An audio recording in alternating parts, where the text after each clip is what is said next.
E aí, pessoal, tudo bem? Hoje a gente vai falar um pouquinho sobre algumas reações orgânicas. A gente vai começar falando sobre as reações orgânicas do tipo reações de adição. Então, como o próprio nome está dizendo, adição quer dizer que a gente vai adicionar, ou seja, a gente vai colocar algo novo que não existia antes. Como que vai funcionar a reação de adição? A gente vai romper parcialmente ligação dupla ou tripla, ou seja, a gente vai romper uma ou duas ligações, por exemplo. Se for um caso de ligação dupla, a gente vai romper uma das ligações, certo?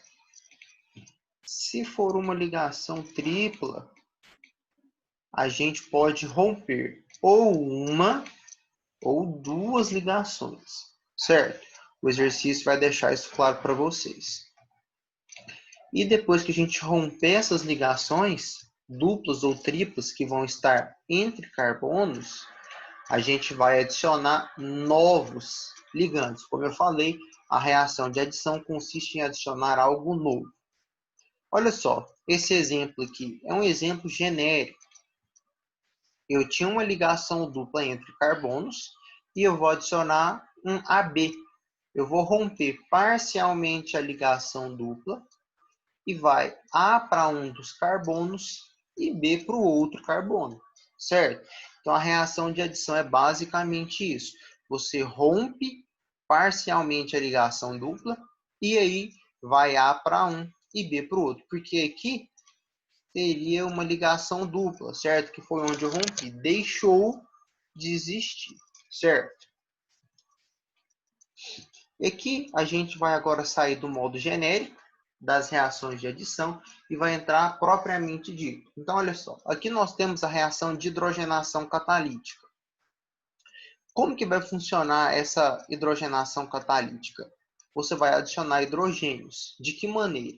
Observando que é H2, você vai romper parcialmente a ligação dupla, entrou H para um e H para o outro.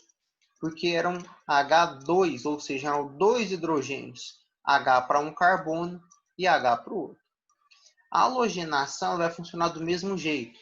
A gente coloca ela de maneira genérica como X.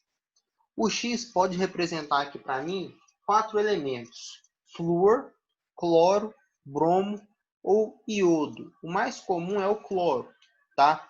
Como que vai funcionar? Da mesma maneira, a gente vai romper parcialmente a ligação dupla. E como é x2, ou seja, 2x vai entrar 1x para cada carbono, tá? Pessoal, observe que eu estou mexendo somente nos carbonos que tinham a ligação dupla, tá? Que no caso do exemplo são os dois primeiros. O outro carbono, esse terceiro aqui, como ele não tinha ligação dupla, eu não mexi nele, certo? Vamos prosseguir. E agora, para essas duas reações que a gente vai ver agora, a hidrohalogenação e a hidratação, nós temos um porém, certo?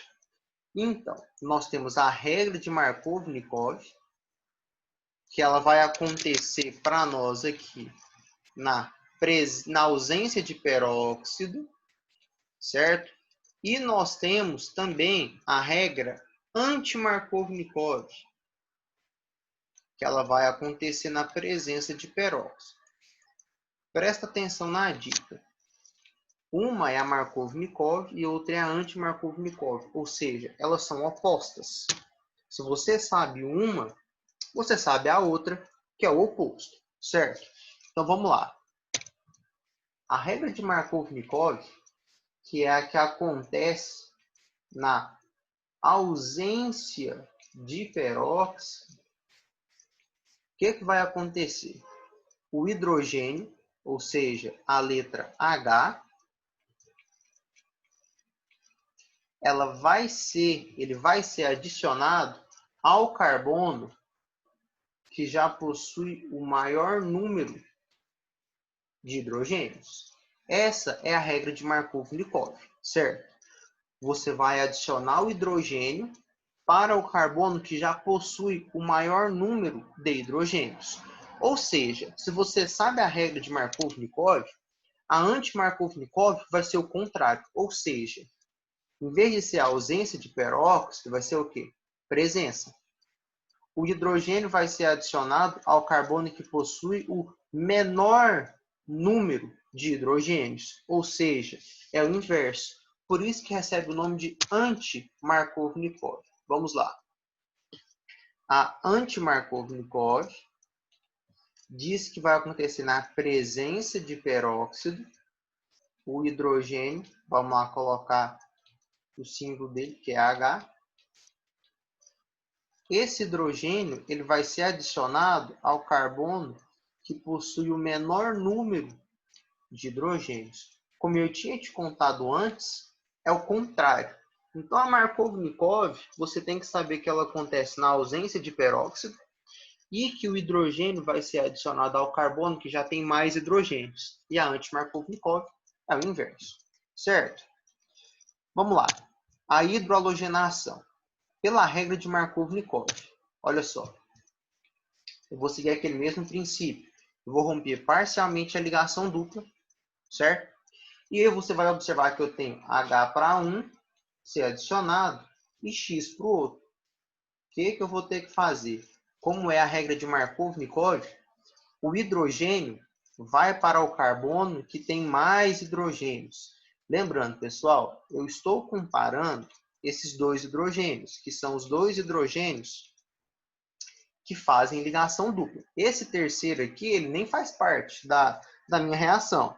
Ele não vai cheirar nem feder, não vai nem fazer importância, tá? Então aqui, CH2, eu tenho dois hidrogênios, aqui é CH. Eu tenho só um hidrogênio. A regra de Markov-Nikov diz que o meu hidrogênio vai para o carbono que já tem mais hidrogênios, ou seja, ele vai para este CH2. Então, olha só meu hidrogênio aqui. E, como consequência, o X ele vai para o outro carbono, certo? Essa foi a regra de Markov-Nikov.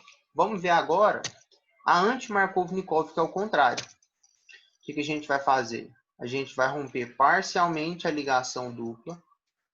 Eu vou adicionar H para um e X para o outro, certo? A regra anti-Markov-Nikov diz que eu tenho que colocar o hidrogênio no carbono que possui menos hidrogênios, ou seja, nesse CH. Então, você vai observar que teve uma inversão nas posições do H para o X, certo? Lembre sempre, a Markov-Nikov vai para onde tem mais hidrogênios e a anti-Markov-Nikov vai para onde tem menos hidrogênios. E agora, pessoal, a gente vai para a hidratação, certo? A ideia é basicamente a mesma. Eu vou romper parcialmente a ligação dupla, certo? E temos o seguinte, H2O vai ser dividido em H e OH. Certo? A água é dividida assim, H2O é dividido em H e OH. Bom, a regra de Markov-Nikov, que no caso é essa primeira, como que eu sei que é Markov-Nikov? Tá vendo que em cima da seta não está escrito peróxido? Então é Markov-Nikov. A regra de Markov-Nikov manda adicionar hidrogênio para o carbono que já tem mais hidrogênio, está ele aqui. Como consequência, o outro ligante, que é o OH, vai para o outro carbono. E nós temos, na presença de peróxido, a regra anti-Markov-Nikov, onde o hidrogênio vai para o carbono que tem menos hidrogênios. Tá aqui. E o OH vai para o outro carbono, certo? Se você observar atentamente, a regra de Markov-Nikov em relação a anti-Markov-Nikov, só existe uma troca das posições. Olha só. Aqui na Markov-Nikov, o hidrogênio ficou na ponta e aqui o hidrogênio ficou no meio, tá? É só uma inversão da ordem, tá? Galerinha, para hoje era isso daí, tá? Bom estudo e até a próxima.